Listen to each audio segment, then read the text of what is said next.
folks out came with the bulldozer to bulldoze folks' property. Some people lost homes. Some people lost some of their belongings because they didn't move out in a timely manner in which they thought. So they just start bulldozing, right?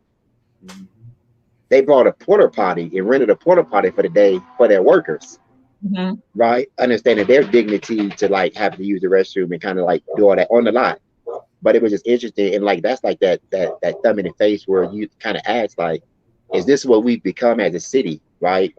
Marginalizing folks and trying to disappear folks and pushing folks down and like just rather blaming folks as opposed to helping them, right? Like when we approach them, they're already homeless. Where are we expecting our folks to go if we're not trying to make a pathway to them to get into suitable shelter, safe, protective, affordable shelter? So then what? Because this is, I can't even imagine what this looks like. Nick, what? It's a hard thing to look at. The nearest thing that I can put into imagination of what it looks like. Imagine taking your home, your solid home, where you have all your electricity, all your water, everything. And imagining having to move that home to a different lot, to a different place, bouncing around. And you lose your generator. That's your electricity. You end up leaving 5-gallon things of water behind because you can't carry it. There goes your water. Half your clothes, half blankets. Your clothes, half your blankets. Stuff that you would build fencing for, tarps that you would use for sheltering are being left behind, beds that you would sleep on. You end up starting all over again every time they move us. It's a start all over. How many times, Christine, have you been? Do you, if you can, how many times have you been moved? Just in the 3 years we've been, or 2 years we've been together, what, like 12? Yeah, we've been moved at least 12 times in the 2 years that me and my husband have been married. And that's just here in Stockton. And that it becomes disturbing when you start losing a lot of things, even with the trailer. There are things that we had to leave behind because we couldn't fit it in our truck or we couldn't fit it in our trailer. When we were told that we were safe at the place that we were at, because it was the best encampment, that was the best behaved, and they weren't going to mess with us. So a lot of people took risk, and we got little couches that we could sit down on and enjoy the day and actually have some remnants of a yard or a home. And just to find that 3 days later, most of it had to be left behind when you move. It's like you lose everything all over again. It's like just in the last week with how many encampments they've, just since Friday, last week, Friday to now, they've dispersed or taken apart or told everybody to move from at least 6 encampments just in this many days. So basically people are going into trenches and hiding because it's like they're trying to push us into hiding. It's like, we don't want to deal with you, so we're just not going to let you stay in these other areas. So we're going to keep pushing you out until you're hidden and out of sight, and then we don't have to worry about you anymore or even think about you. And that's how I feel just in the last week with everything they've been doing.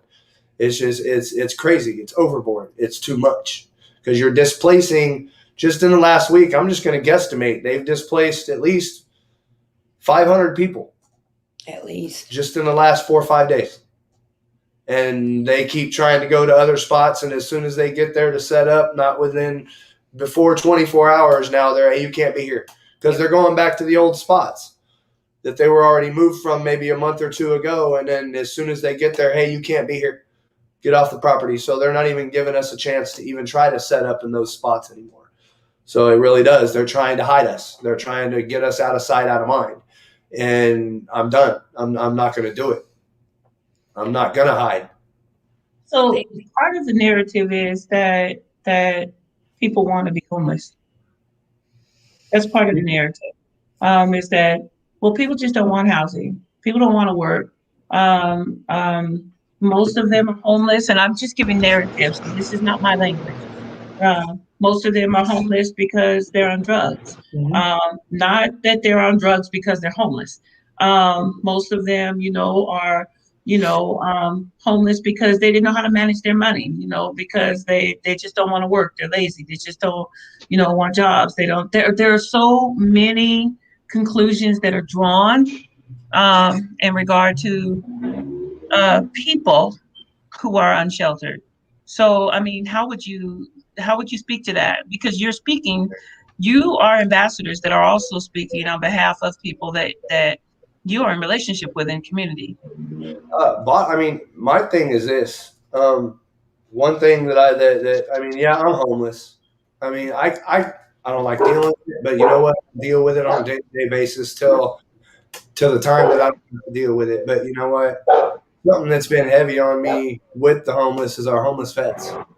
Our military will pay to house our vets or our military men when they work for us. They will pay for their housing. They will pay for everything.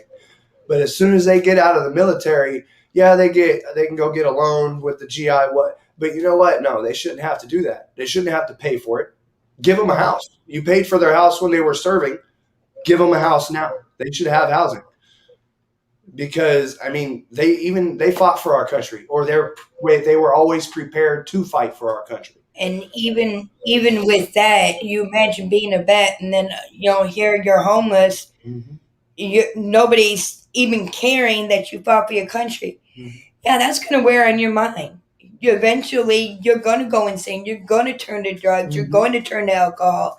You're going to feel like what's the use of even doing anything? It's like nobody cares anymore. I mean, that's like you're saying, people are not homeless because of drugs. They got on drugs after being homeless. I mean, how many times can you continue? How many times can you continue to work a job, a 9 to 5, pay your bills, and then rent goes up because somebody just wants more money, or the cost of living went up, and this minimum wage thing, it's not helping because it's still keeping us in the bottom pit.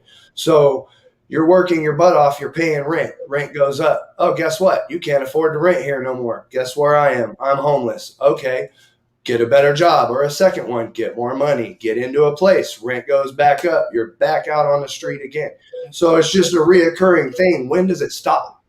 And then rent. Why do we have to make 3 times the amount of rent to be able to rent a place before you even look at our application? So if rent's $600 a month, we have to make what? $1,800 a month. If we don't make $1,800 a month, they're not even going to look at the application. They won't even take it from us. I mean, that's another problem that keeps people out here. It's a frustration. We can't even get into a place if we have money. So why try? So now I'm down in this situation and I'm struggling, and it's a day-to-day thing. Now I'm dealing with have to move. I have to do this. So yeah, the frustration is going to get to you. And a lot of people just, they can't take it and they do turn to drugs. But I don't think drugs is what got a lot of people out there. I mean, people are looking at it as a stigmatism, oh, they're druggies. That's why they're home. No, I'm not a druggie. My wife's not a druggie, and we're homeless. I know every encampment that I go to, I can walk in there and everybody, oh, hey, how you doing? And I can pick and choose who's what and who's not, but I'm not going to judge them. They're people. They have a right to have a place to live.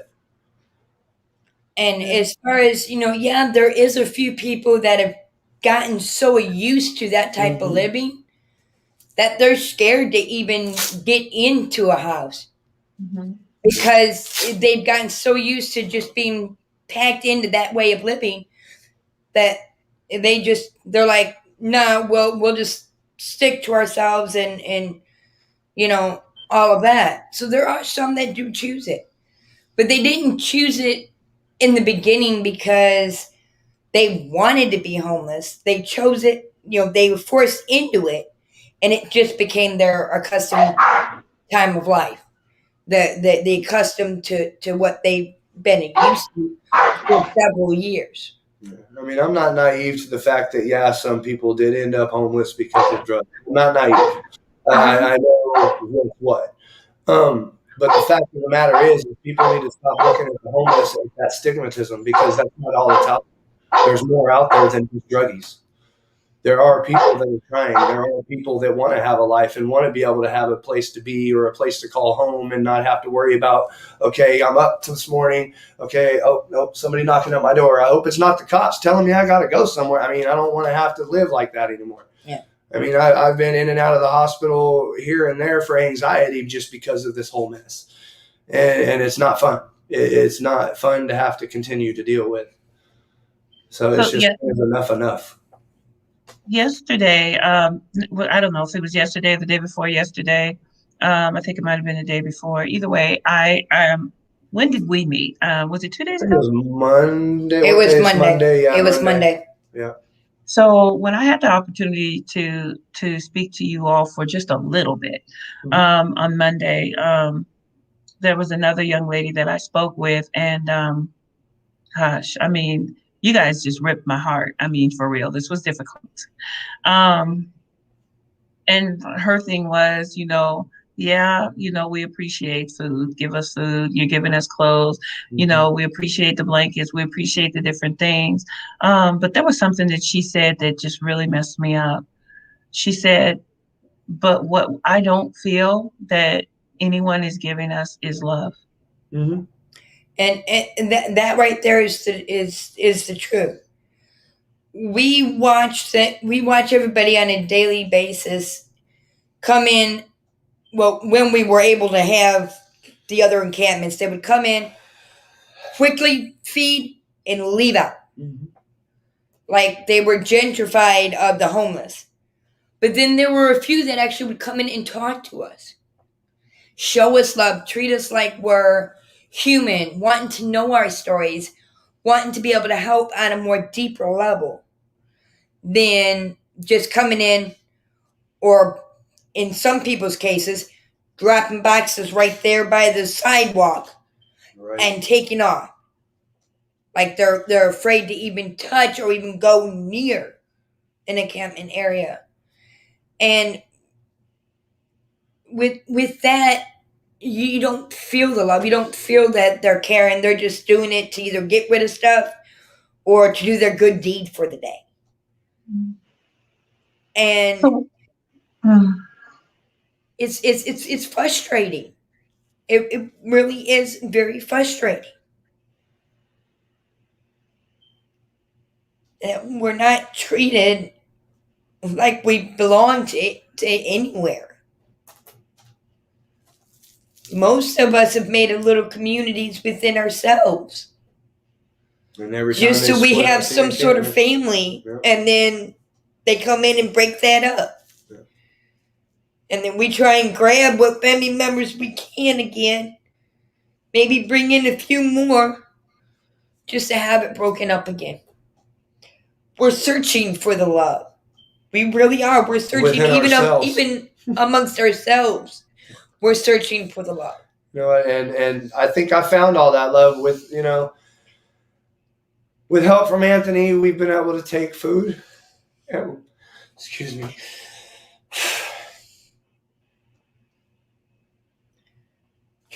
We've been able to get food and water. Water to other encampments. And it's awesome because when they see my truck pull up, most encampments, they just, it's another truck with food.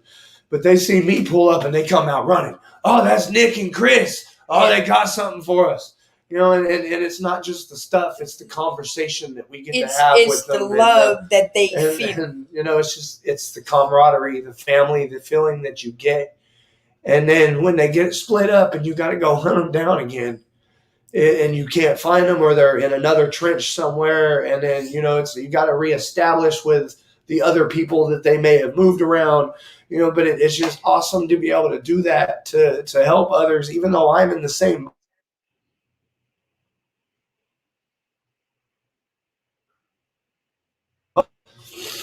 And so it makes my heart Break when very we can't. joyful when I'm able to see that and to be able to give somebody a little bit of hope. But when we can't, and when we struggle, it breaks our hearts. When we see them dispersed, it breaks our hearts. Because we know what they got to go through again and again and again. Mhm. So I know that you all have talked a little bit about some ideas in regard to solutions. I'm going to be very honest with you. First of all, I've gone through something that made me feel close to being homeless. But I've never been unsheltered, and there is a difference.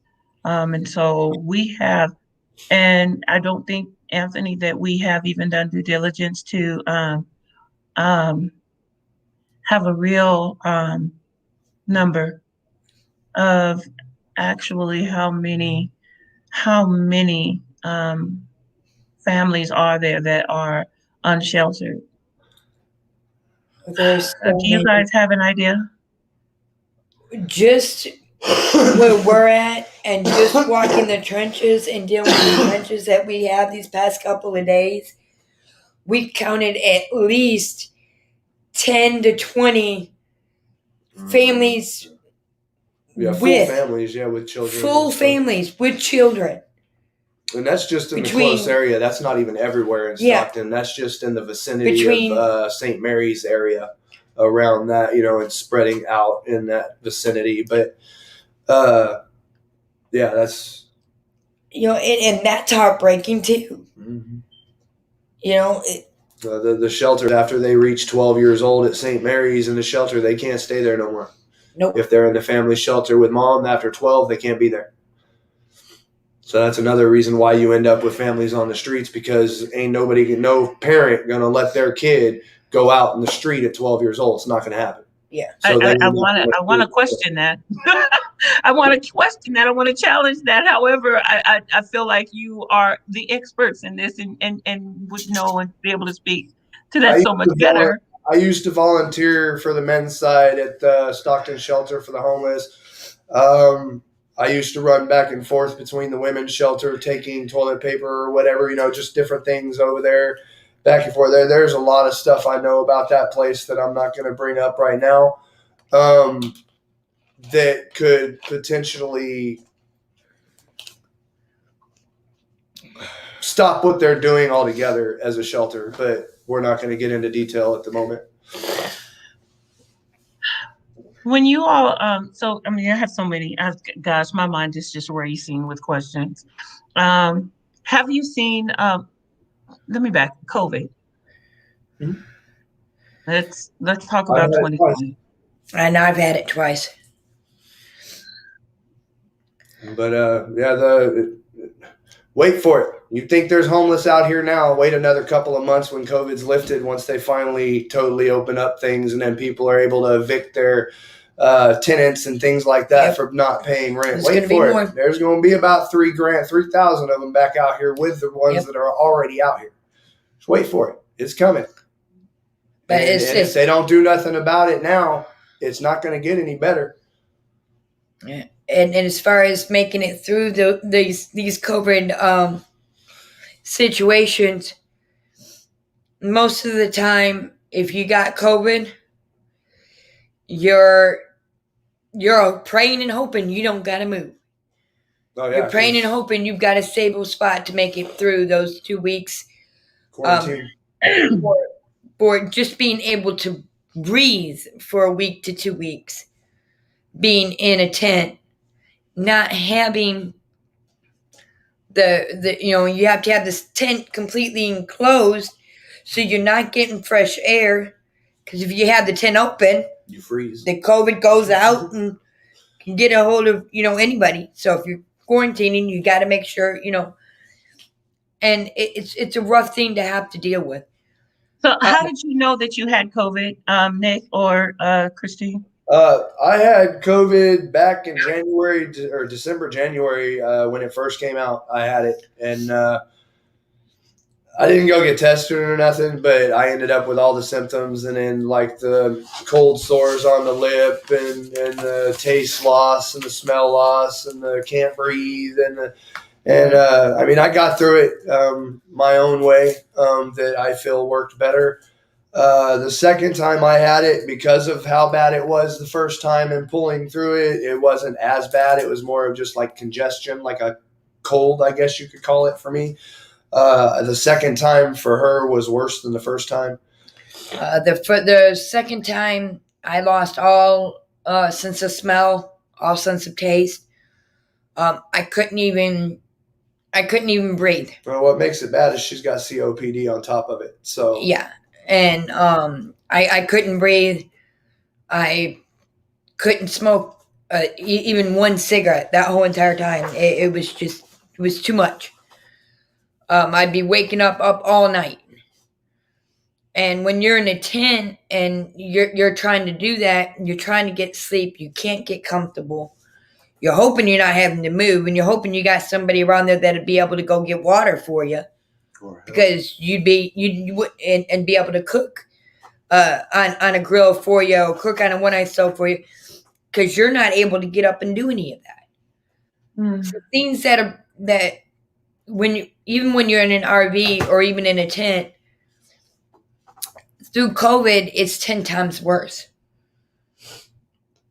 And a lot of the homeless did not make it through the COVID because of it. They were not able to have the correct care because they weren't able to be inside to where they would be able to have the correct care. And So environment. I haven't heard a lot in regard to, I know that we had a significant amount of fatalities, loss of lives. However, I haven't necessarily heard a lot in regard to, Anthony, the people, how many people that were unsheltered actually were exposed to COVID or lost their life due to COVID. Yeah, I don't Yeah, know. so Myself. Yeah, I don't know the number. We just know that it was an substantial amount. I know from talking to one of the, how do I put this? I guess one of the managers of the Stockton shelter. Last time I had talked to him, I know that there had been at least 3 of the people that were staying in the shelter that hadn't made it, that went to the hospital and never came back. And their property at the hospital or at the shelter was picked up and taken to family or whatever. So, I mean, I know there's been a few, and I know at one point the shelter was putting people with COVID, like the men in hotels and the women in the campers they had at one point, but I guess they stopped doing that now. So, I mean, it's like they had the hotels for people that had the underlying, if you like COPD, stuff like that, if you have those issues, they would put you in a hotel to try to, combat getting COVID or whatever. But when they talked to my wife, came out and did a well check, so they call it, they talked to her, and apparently, I guess her COPD is not bad enough. I mean, she's on SSI for her health, so I mean that should tell you something right there. But apparently it wasn't bad enough and being homeless enough for them to be able to put us in a hotel for a little bit to deal with that. So we had to deal with it in a tent. And then December we got the camper, so we've only had the camper for about 4 months. 4 months. Well, it's going on 5th month. Yeah. So I have a question in regard to, you said something that was that jarred another question. SSI, if you don't mind me asking, and if you do, that's I have an idea. How much do you receive monthly for SSI? $921. Okay. And I'm right now fighting, have attorneys and all that, trying to get my SSI now. So now I'm talking about affordability for a place to live. So your average 1 bedroom is Out here, yeah. shoot, you. The problem with that is a 1-bedroom out here, what, 700-800, something like Yeah, that. about 600-700. You can rent a room in a house full of other people that are renting rooms for $650. So if that tells you, and that's living with other people. So that's you figure by yourself with your own bathroom and all that, you're looking at $700-800 a month. Yeah. And that's if your credit's good and if you make 3 times the amount of that rent. Mm. Because even with low income housing or whatever they call it now, that because of COVID, they're not even, it's going to be a year to 2 years before we can even look at anything. Oh, well, then that's not helping. So now you got a bunch of empty apartments or whatever for low income, but you're not going to put anybody in it. You're just going to keep letting people sit in the street. I mean, it just comes down to, hey, you got money? Yeah, I got money. Your credit good? No. Oh, well, then I can't help you. I got nothing for you. It's like there's no care. Nobody cares anymore. It's not like back in the day when you can look up an ad in a paper, call somebody up, and, hey, how much can I come look at it? Oh, yeah, come on down. Go look at it. How much is the rent? $500-600. All right, here's the deposit. Here's this. It's not like that anymore. That's another reason why I'm trying to go back home to my kids in Tennessee. Tennessee's still that way. I can go down the street, talk to a friend, and, hey, can I rent your house? Yeah. Here, there's no credit. It's not about that. You have the money, you can rent it. And California has gotten so greedy and based based everything around money that it's got to the point where if you don't have it, you ain't got nothing coming. Yeah. And if you're in the low income bracket, you really don't have nothing coming. So, Nick, you said that in a year from now, that if we think that our homeless, our unhoused population, or unsheltered population is high now in this county, just wait. Oh yeah. I want you to talk a little bit about, what do you mean? There's going to be more. There's more going to end up homeless people. Like I said, there's people that right now are. The only reason they're still in their apartments or their homes and places to live is because COVID is right now keeping landlords from being able to evict people. That is the only reason why they're not out of that house right now for a lot of people. I'm not saying the majority, but there's a lot of people just in Stockton alone that's going to happen to. Well, and you're looking at the numbers and everything are starting to go down. They're starting to really open stuff back up again. We're getting ready to go back to normal. And once we go back to normal, that means the laws and everything go back to normal. And once that happens, guess what? Evictions there's going to be court dates every day. 3, 4, 5, 6, 7, 8 of them evicting people. It's going to be bad. And they're not going to have nowhere to go. Where are they going to go? The street. But they are talking about now, and please don't. I'm telling you, I told you guys already. I'm so intentional about things that I say. So intentional. Okay. So they're talking about possibly building a bigger shelter and having, like 170 beds in the larger shelter. And so, wouldn't that be a solution? No. Shelter would be not as good of a solution if you look at it in the terms of, one, the couples, 2, their pets. You look at it in those terms. Even if they did allow married couples together, even if they did allow 1 or 2 pets to be with you, okay, that would only house 150 people. So look at the aspect of, 150 people, we're sitting at almost 5,000-6,000 people. That's not going to get very many up off the streets. You think that it's that high? No, I don't think it is. I know it is. Oh my God. We have done the mapping. We have done the mapping. I mean, I haven't even reached everybody yet either. But right now our numbers are probably not that high. But if I was to go out every single day and literally go from one side of Stockton to the other, from that side to everywhere, yeah, there's about that. But you got to figure the single ones that are hiding and into the business little holes and stuff like that. It's like Anthony was said. They're literally off the side of the highway. I mean, you come through Stockton come and through you can 5 see and 4. tarps and stuff right off the side of the thing. There's people living there. And it's like Stockton Shelter for the Homeless. They're getting ready to build this big 3-story, 90-bed pile of junk, in my opinion. But they're not even going to start it till next year, from what I'm hearing, even to build it. And if you're only adding 90 beds and you're taking away the 180-bed system that you already have in there, that's what? Putting 90 more people 90 back. more people that you're throwing back in the street for your new 90-bed facility? How is that helping and not making it worse? And then you're going to go work on the women's side to fix their facility. They're not changing nothing. They're just making it better for them. They're not going to change the rules. So you're still going to have to, if you're married, you're still separate unless you have kids.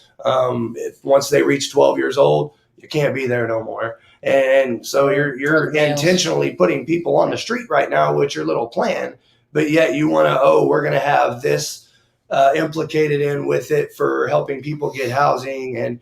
But from talking to other people that work with St. Mary's, I guess they're going to make them do some sort of money management program, and that's like the only way that they're going to be able to stay in that 90-bed facility. So now you're saying if they don't have money, they can't stay at your shelter. So now you're really putting a lot more people on the street. So how is that shelter helping? Because it's helping put more people on the street. Yeah. So a lot of them only have their pockets, EDD. I'll stop there. But anyway, go ahead. No, a lot of them starting to go on a rant that I don't need to go on right now.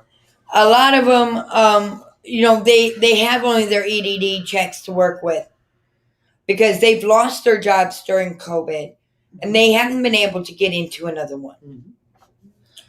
My best friend that stays with me, with us, he just finally got his 2 of his checks, whatever you call it, checks, and he was smart, or he said he talked smart. I'm going to get me a place. So he did the research. He looked into it. He tried to, he got shot down everywhere he went because he didn't make enough money. Yep. Yeah, you can have that $2,000 in your bank, but your actual income isn't enough. So we can't. There's no rent to him. And then the other place that he tried to get into told him it was going to be up to 2 years before they can get him in a place. So, we're just supposed to stay homeless? I mean, it does get frustrating. What are you supposed to do? And I can see why some people turn to drugs because they just can't take it anymore. And it's just, it's either that or get locked up. And, for me, that's not an option. I'm not doing it. So I know that, one more thing that I wanted to say. So with the Anthony, no, this is good because Anthony, what I did want to ask is, so with the ambassadors, so you all know that I do community organizing, and the way that we organize is uniquely different because one, we attempt to work with those that are closest to the pain, directly impacted to the issues that they want to advocate for change. And we go through a series of stages where we have one-to-ones where we're listening. And so much like when Anthony brought me in, and so I was able to actually speak to each one of you all. And then we need to schedule time to where I can one-to-one speak with you guys in order to hear your stories, and just to get to know you a little better and deeper. So we do listening. That's what that's called, listening. So I have listening sessions with one-to-one individuals, families, or group listening sessions. And Anthony is arranging that. He's familiar with the way we organize. The other thing that we do is called research. We do research meetings. We have a lot of them because in order to actually make an informed decision or to even be able to ask things, we need to be able to research to really know what the thing really is.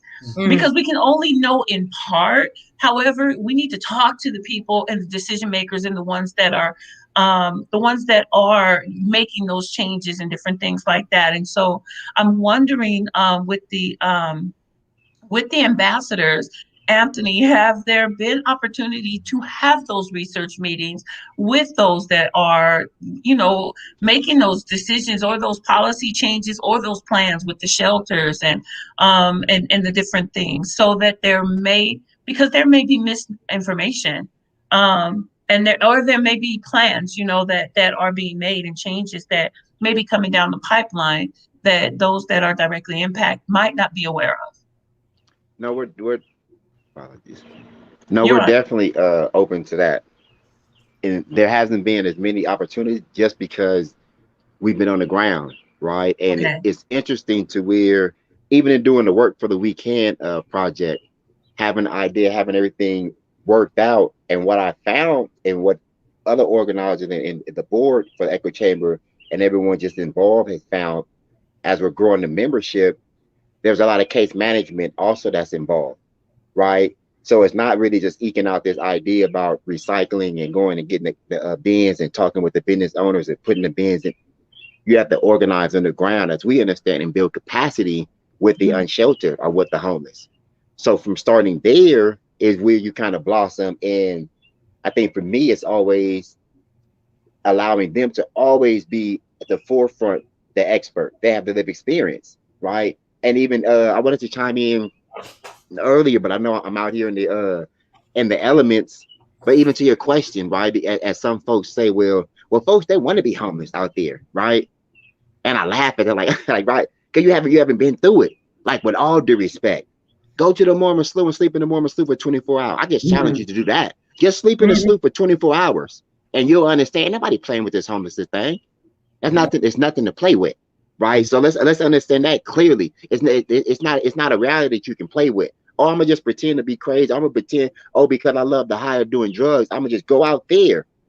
You got people's children in the Mormon slough. You got children in old ditches. You have children and families in old ravines because, as they said, the dynamic of the shelter to these other places were publicly, right? Because we haven't had those research meetings, right? We haven't had those informal interviews. So public, we just go for the news spiel. Oh, the shelters is fine. We got all this money, so the people see the numbers. $8 million to build 4 shelters and different beds and different. Man, there's 6,000 people out here homeless in the streets, period. 6,000 and counting. We've done the mapping. We've done the shelter mapping. Anywhere we've seen a population of homeless folks, go out there and count them. Count the net. What street are they? Oh, they're on Lincoln and Sutter. Oh, they're over here on Hazleton. But we've done the mapping, right? And that's been part of the work we've done to where we haven't been afforded the opportunity to have, like I say, a lot of the research meetings because we've been on the ground kind of doing the work to get to this crescendo level, as I call it, to where, like I say, man, people are just frustrated, right, with just the simple common sense of it, right? As Maslow's basic hierarchy of needs stated, and we stated again, people have a right to shelter. California is the 5th largest economy in the world. It has no right to have folks unsheltered. Period. It makes more than enough money. It makes excessive amount of money. So what happens is we begin to understand it's an intentional thing. We understand redline. We organize behind that, Faith in the Valley, Pico, California. So we know what it is. So it's like, what good is all this data, right, that we compile as organizers, right? We love to have this big speech when it's time to get on these grants, and we got this millions of dollars. TCC just got $10.6 million that Stockton came through, right? Stop. We have all this great stuff, right? And we don't put our money where our mouth when it's really, we have human beings. We have children in the Mormon slough. And you have court enforcement, you have police officers, and they see it. You see the same thing I see. You in the city like me, right? It's your job. You bail through the city like me. You drive up and down. You see it on the freeway. There's no vantage points where you can be in Stockton where you can't look to the right or to the left over your shoulder and see folks unsheltered, homeless, and marginalized. So at the point where we're at a boiling point, right? We're at a tipping point in Stockton and the greater San Joaquin. People like, man, we're going to keep talking. We're going to keep letting politicians talk with this double speech, with this gobbledygook flying out their mouth. Are we going to really stand and just recognize, man, there's 6,000 people in Stockton that are homeless that you can visibly see. Another 3,000 waiting to once all these rent moratoriums and rent appeals to get through. There's landlords like chomping at the bit to put people out. And I look back and I'm like, is this the city we've become? This is what kind of people we've become? Agreed. Or is it that the state of California and other ones have broke the social contract to the people? They want us to be law-abiding citizens. They want us to pay taxes. They want us to have, and they can't even afford us the human right to shelter. Why is we begging and asking and pleading for shelter? And Maslow said it before, and psychology then kept billions of dollars in pushing us and making us understand their evidence-based structures. Shelter is a basic human right. California as a state is the 5th largest economy in the world. it has no right to have a homelessness issue. If it has a homeless issue, it's intentional. And we need to stop playing with these politicians, let them know we see you. And we're not going for it. Period. Oh, Lord have mercy. And yeah, I mean, man, when I tell you, it's compelling what it is that you're saying. It's like, when I tell you I'm sitting here literally torn, like ripped, honest to God, for real. Like, because of course you don't want to see confrontation, and you don't want to see, things come to that boiling point. You just don't, right?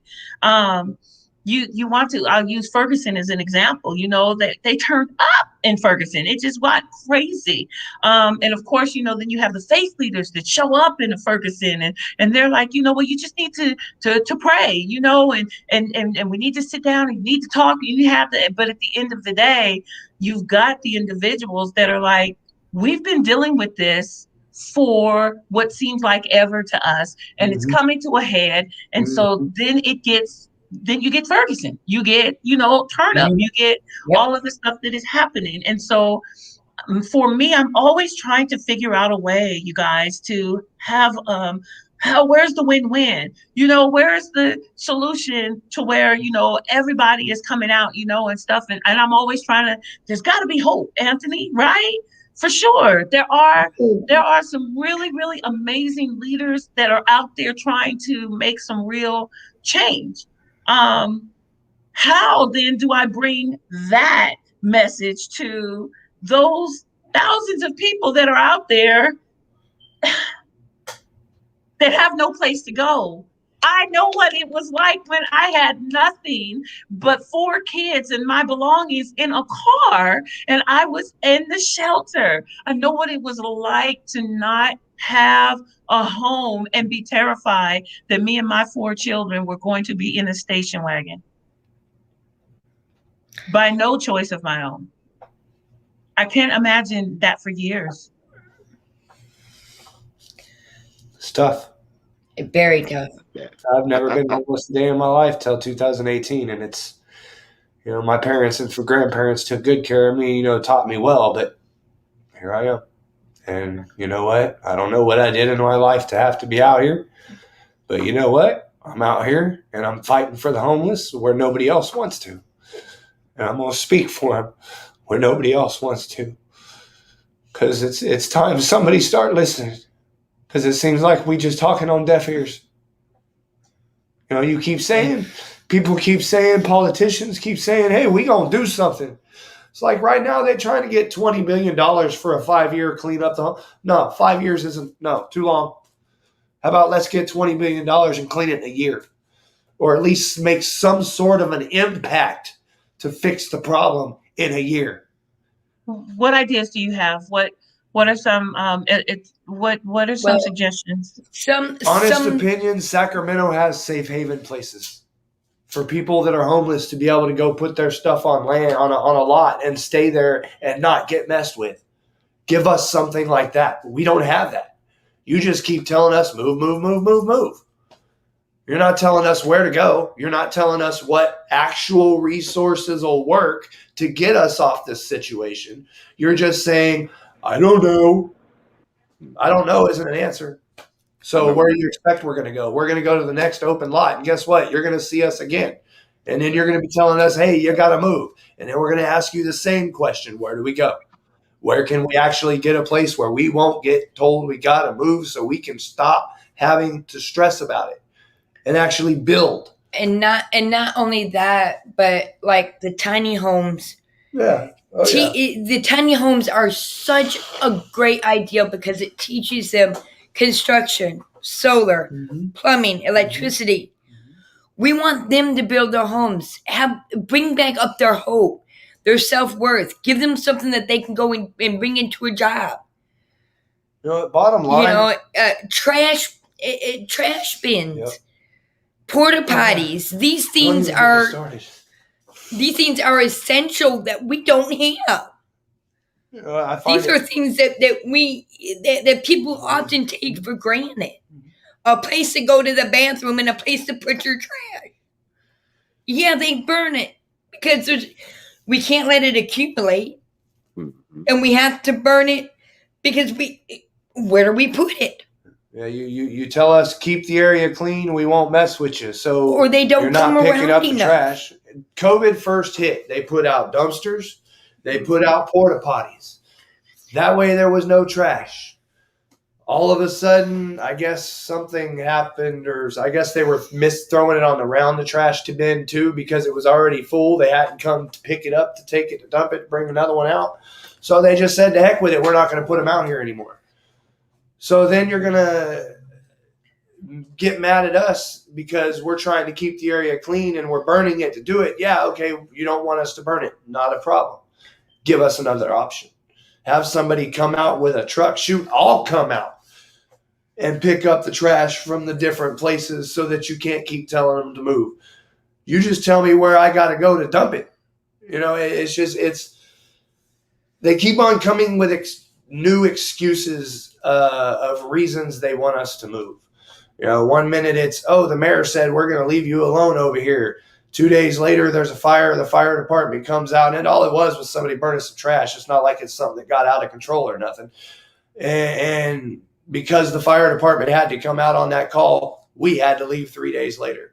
So it's like, okay, so wait, the mayor said you couldn't touch this spot because it's the cleanest spot and everybody out here is getting along. There's no fights. The cops aren't getting called for this, that, and the other. There's no crime.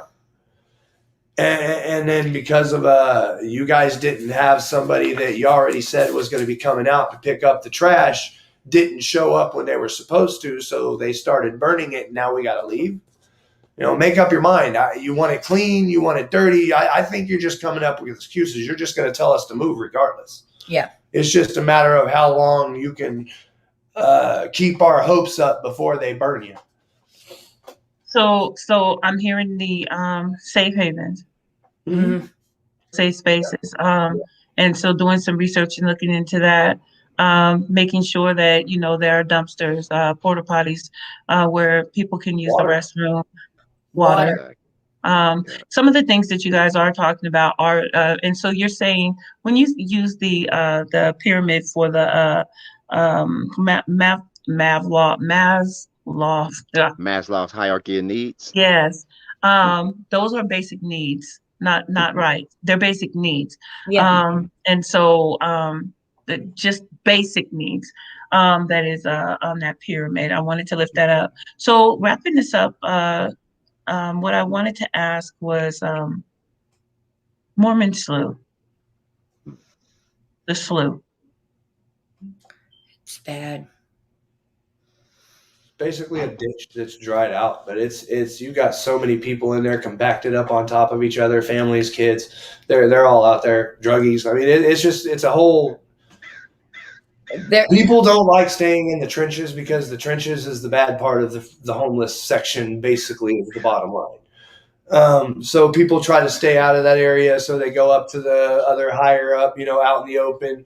But the problem is we can't do that no more. So we're being forced into those areas. So it's going to cause problems. And in my opinion, the police and everything having a big deal about crime and all this and blaming it on the homeless. Well, I mean, what do you expect them to do? You're displacing them. You're making them lose a lot of their property and lose a whole bunch of stuff and then relocate.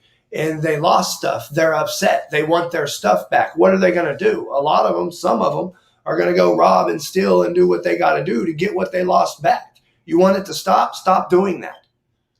It's like it says on the paper that these policemen give you that they will hold any property of value of yours for 90 days. They won't. They just throw it away. They don't even hold it. They throw it away with everything else. Yeah. You go try and reclaim the property. Oh, I'm sorry. We lost the ticket. We don't. No, they look at you funny. I've done it before. We don't have it. Funny. I had it's like I had a stereo that I left behind at one of the encampments, and it was a nice one. It wasn't no cheap little. It was a Bluetooth. It was nice. And I went to the police department like 3 days later. Oh yeah, we never found nothing like that. That's because I know who cleans up your area. They probably found it and kept it for themselves, and that's how you guys get free stuff because they don't even do it. They hire, it's like Caltrans or somebody in a program or something like that comes out and cleans it all up, and then all they do is drive their tractors and whatever to push all the trash to an area. So it's like, yeah, they go through. I used to be in a program that used to do that, working with Caltrans, taking apart homeless encampments. And I've seen them pick up stuff and just put them in the vans that they rode in and things like that. So it's like, it's not, why are you going to put false information on a piece of paper if you're not going to actually adhere to that piece of paper at all? You know, you expect us to leave in the 3 days, but if we leave stuff behind, we just automatically know it's gone. Not getting it back. So would you, I know that I've met, like I said, I'm saying it again, I know that I've met a handful of the ambassadors. Anthony, would the ambassadors at all be willing to have a few research meetings with the individuals in order to talk about or hear about some of the things that are coming down the pipeline, and even make some recommendations or suggestions from an informed place? Most definitely. I think one of the things that we recognize with we can, like hence in the word we, is not the unsheltered versus the sheltered. It's we. So like it's the we that's gonna really move this thing. Like everyone is we're in the same boat. So like I say, just the research meeting, things that we're missing out, coming to the table, those things are going to be the values in which we organize to really overturn this. And one thing that I will say, the Weekend Project is strongly and very intentional of separating two things. I think while the homeless problem and the issue in Stockton has been able to balloon, because folks have, and there's no shade, but folks have only managed the homeless problem. Managing homeless looks like feeding them, clothing them, right? And then doing that cycle over. And then as they stated, not necessarily going and doing the conversation, not necessarily going when the echo chamber started doing the feedings, right? And we feed every first and third Saturday as we try to keep to that schedule. And I told my board, I said, we're not just feeding for feeding sakes. Like the unsheltered, the homeless will get fed. They probably eat more than me because so many people just feed and feed and feed. And sometimes the schedule is on top and there's no shade. I said, we set up the feeding so that we can build a relationship with folks. So when we're out there feeding, we're out there for hours, right? We're talking about, we're hearing the stories, we're sharing stories, right? My father's homeless, and for the life of me, some of the feeding started. That was my first inception into like, okay, what is it? A condition in the mind, right? Is it a financial experience? I'm at risk of being homeless. I don't own no home, right? So I'm homeless, right? Until you really own. So it's like all these different gradations of this experience, and then we come to the slew.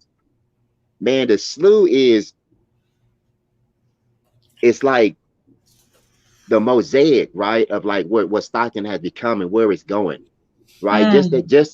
Just when people know, right, and before this live, right, before this call, before this commit, people knew that men, women, and children, human beings, were living in ditches. We're talking about the slew, but we're not talking about running all the way up to Wilson Way. People living in levees and sewers, right? Human beings, right? And we still walk around and we go about the daily business of whatever doings and whatever jobs and whatever financial things, just trying to make it.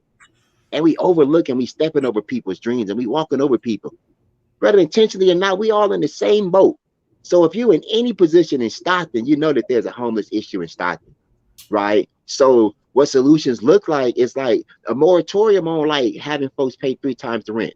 No, let's be able to cover whatever the rent is and $500 plus that, so that you have enough living expenses to food, utility, to take care of family, feasibility, and all that. But that 3 times and locking folks into a year, we know that's not feasible.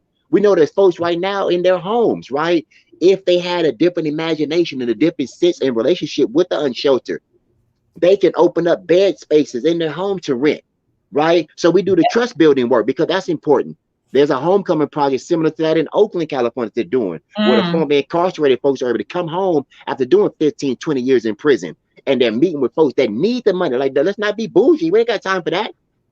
Folks is right now can't afford to pay their and keep up with the rent. And you got folks unsheltered that can assist in that, right? And they're like, how do we bridge that gap? And how does the echo chamber become a trust builder or a mediator, right? To set up those right relationships, right? And get out the way, right? And have folks determine their own processes. But we have to be able to and be willing to do something. right? I said, when we started off this, well, we didn't have much. We ain't no organization with no big grant or no big budget. We get one grant, right, with the We Can, right? And that's how I know, like, it's God intended, right? But for the most part, we just did it just through human ingenuity, just the willing to just go beyond the no, right? Just the willing to listen with people, just the willing to come out of pocket and come together, and it's doable, right? So if we proven nothing else in Stockton, right, man, rep your charity, do something, pass out water every day. It's hot out here, right? You got folks that's unsheltered. Go out there and show some love. Text 10 for 10 players to 50155 and connect with the We Can project. But do something. Pass out some trash bags, right? Go pick up. Let's take a tour of the Mormon Slough, right? As citizens, we need to see where they're pushing and they're misplacing our folks, so we can connect to. You need to, like, that's a sight to see. When we pull it up and you got 300 people asking, where do we go? Man, imagine that on your ears and on your spirit or on your consciousness. 300 people asking you sincerely, lost. Hey, man, where we just been this place. Where do we go? It's easy to look on TV and see Africa talking about get 50 cents a month to refugees. They got flies all around their mouth, and you throw in and you like, and it beats on you. You got refugees right here in Stockton. Yep. What are we doing? What is we giving? Right? So it's like really just being intentional to recognize, because in being privileged to assess the work and be on the ground of the work, right? We've gained insight. And one of the insight is like, man, we can overcome this thing. We can eradicate homelessness, but we first have to get out of the condition of managing it, right? No matter how good it feels. Feeding and just clothing folks, it's not going to do it. We got 6,000 people out here in these streets unsheltered. 6,000. If you think those names are made up, count them. We'll count with you. We'll start over. We'll show you the mappings. We have the data. 6,000 people out here, homeless, unsheltered, in the streets, right? So we have to get back to a pathway to being sheltered, right? We have to start a pathway. If we have low income housing, we need unsheltered housing, and that looks like a whole different scale. So if low income housing is one degree, what does homeless or unsheltered housing look like? Who's building houses for the homeless? That's the only way we're going to overturn this thing.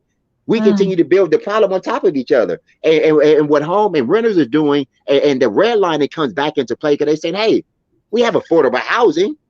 Well, how come people ain't filled up in them then? How come you still got downtown? There's over 25 abandoned, dilapidated buildings downtown that people could be living in right now today. 25 abandoned buildings in the city.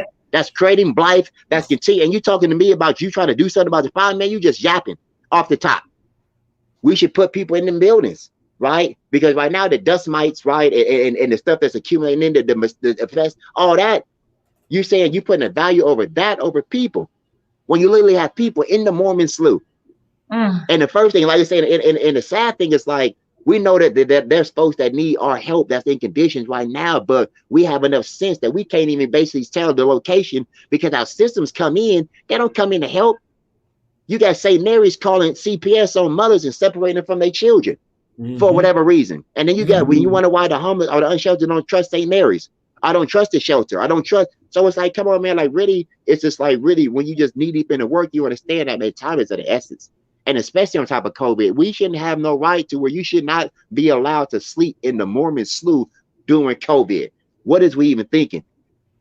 And then it's not like we don't basically see him at the welfare office. We don't see him in proximity in public space, or we don't see him. So with COVID, right, and all this money that we got on COVID, and all this stay in the house and shelter in place, and all this get back inside that they didn't pushed up on us, and they got our folks living in these same conditions. And there's been no COVID release fund to say, hey, we need to immediately get folks out of and into the shelter. Where's the spaces? Stockton, we need to take back our recreational spaces, man. You have no right to just keep buildings abandoned. We got people sleeping outside. Let's get back to our spirit, man. Let's get back to our senses. You have no right to keep buildings abandoned for years, 5 years, 10 years, 15 years. Buildings been about what they waiting on. And you got people outside in the street homeless. That don't even make no sense. But somebody gonna step to the mic, a city manager, somebody like they really try to do something about the homeless problem. Man, stop talking, man. We see through that. We organize and pass that. But what we're saying what we can is because we understand we need the people. All power is in the people. We waited on politicians. We waited on policy. We waited for the ink to dry. We waited for the check to cash and get bounced and all that. That's not working. You got people right now in the Mormon Slough. You got children in the Mormon Slough, right? And if you haven't been there, let's take a tour. Let's organize a tour. Let's So, walk through these so spaces, man. I think that I'll those are take you some of all the, in. so those are the next steps then.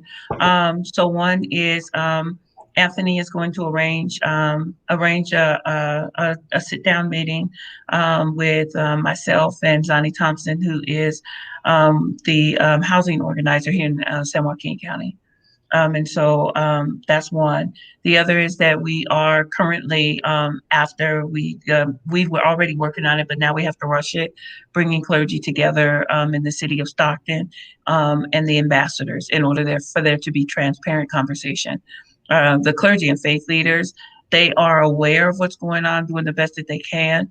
Well, no, let me take that back. I'm so sorry. I'm so sorry. God, I'm sorry.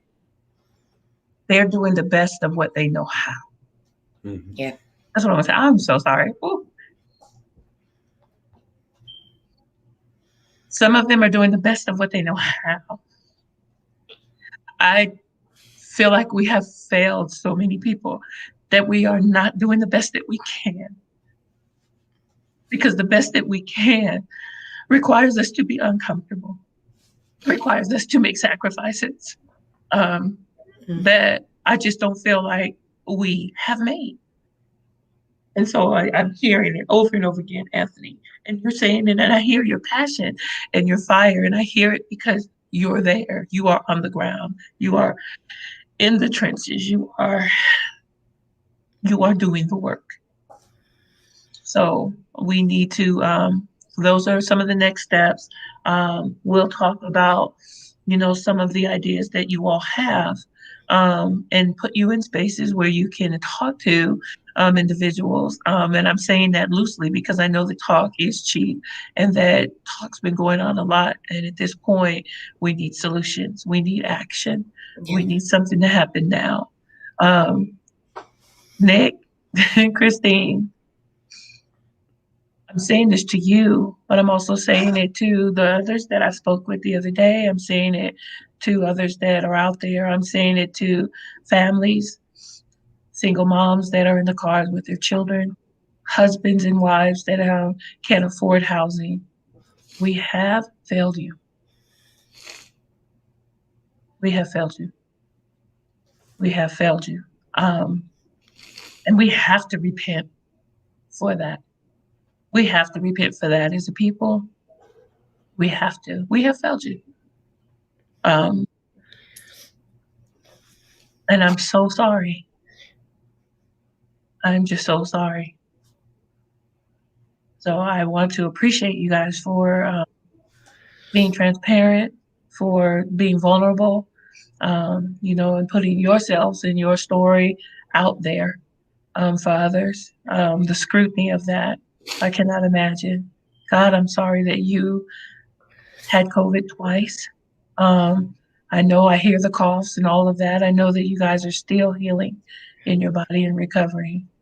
And I'm sorry that you have lost all of your personal belongings again through yet another eviction.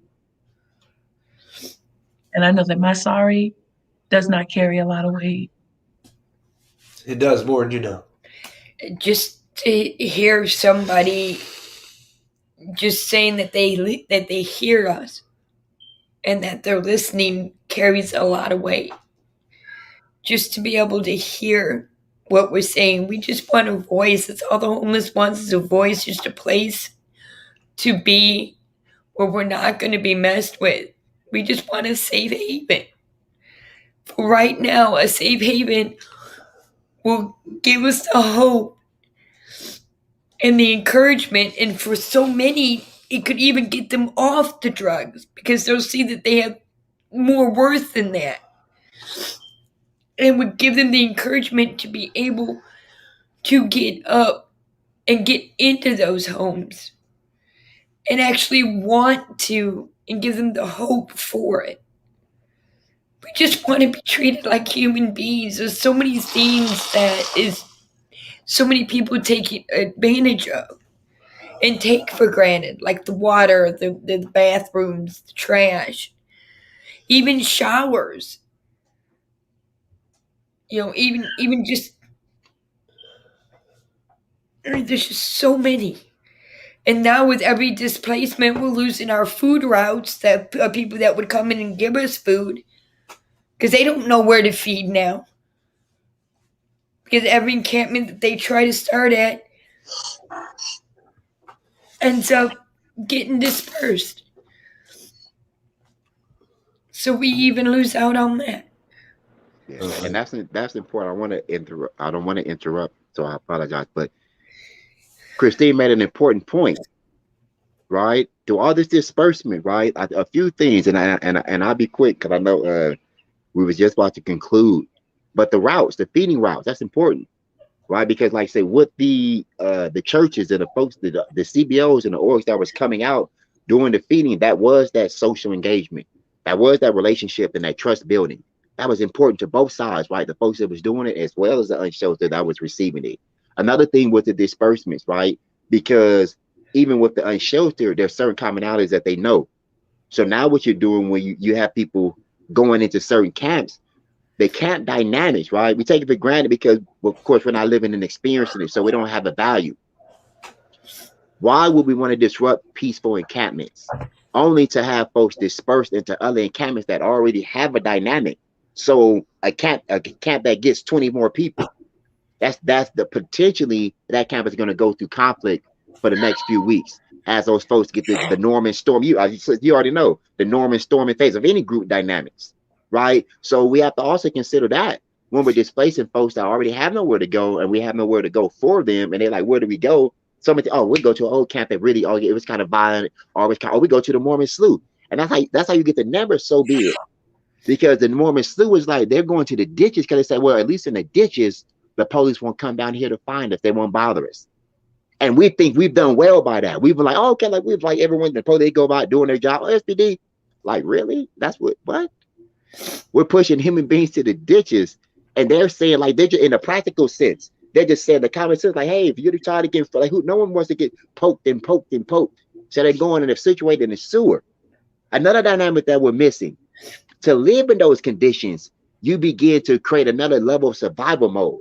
So Stockton is layered in dynamics of survival mode. Survival mode, let's be clear about this, and I won't go too much into definition and details due to the time, but survival mode is a dynamic and aspect to where folks are not morally reasoning. Their moral compass is not set on the same gear.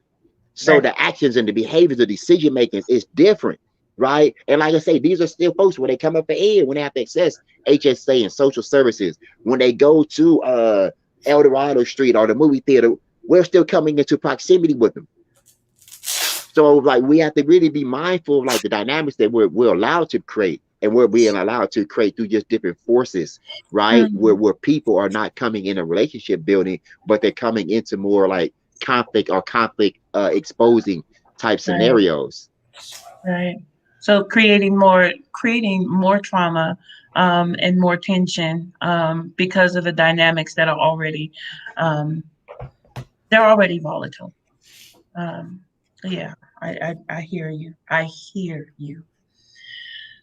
So this is not the last time that we will talk. It may not be in the same manner. However, it's not the last time that we're going to talk. We come together. Anthony knows how to blow me up in order to make me slow down and stop and pay attention. And Anthony, I love, respect, and appreciate you for that. We've got some work to do. It's not that you guys and I want to say this openly. Please know there are people that are out there trying to figure it out. The difference, that's the issue is they're trying to figure it out while they're sheltered. Mm-hmm. Yep. It's a different kind of urgency. Yeah, you got to go to every day. We don't. Yeah, we got to go back to a tent and live in the weather, in the elements, next to somebody that can just set your stuff on fire. Yeah. What is the difference? So I look forward to meeting with you all in the next couple of weeks, and for us mapping out some next steps and things that can be done.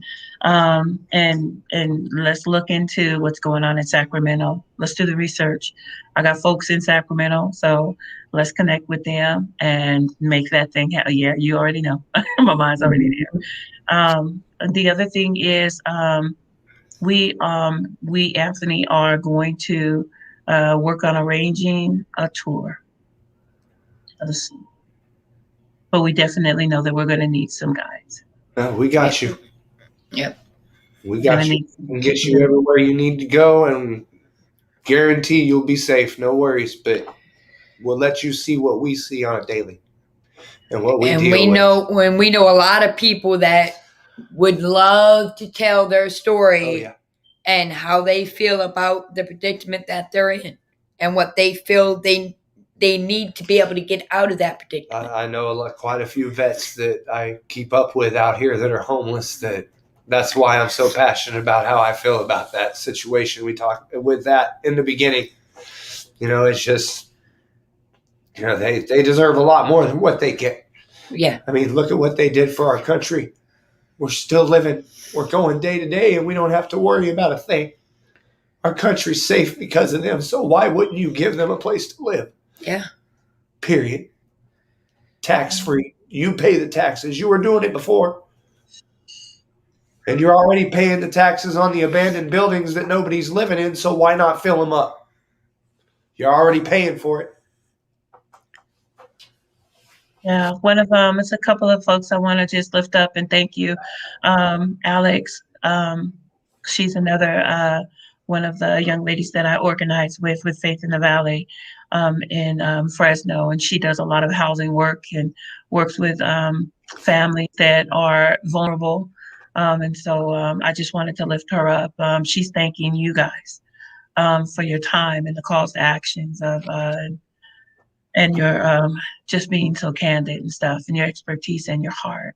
And so Pastor Jack is another clergy that is here, and he is very, very passionate when it comes to this issue. And he's been on the front lines organizing with us for several years. And so he said, count me in. And so we are going to rally together some clergy in order to do this tour, put you in space in the word for the ambassadors to be able to lift up their stories and share some of the recommendations that they have. And then we need to do some research so that we can make sure that as we are talking about these issues, that we're speaking from an informed place, Anthony, that we know what's going on, what's coming down the pipeline. Look at some of the timelines, because I know that there are things that are at play. We need to look at the timelines. And maybe you all can be instrumental in helping with some of those timelines and deadlines and different things. And so I applaud you, Anthony, for the work that you are doing and your team is doing. Ambassadors, I lift you guys up. I applaud you. I mean, for real, for real, for real. Thanks you guys for representing this evening. Yeah, let's get busy. Let's do some stuff. I'm ready. Thank you. I'm ready. Thank you for building the space. Thank you, Pat. If you guys can hang in there for a minute, I'm gonna take us off of live, and then we'll just work on some next step. I want to thank everybody also that tapped in. And if you would, you all that are still connected, share this video. Encourage others to see it. I'm going to drop the YouTube link for this conversation so that you can share it in a text message, in an email, in different spaces, because the more people that we have to disrupt the way that we see the families that are experiencing housing issues and insecurities and those that are homeless. We've normalized it. We've done what we needed to do in order to make our minds be okay. And now we've got to disrupt that. So I'll tap in with you all later.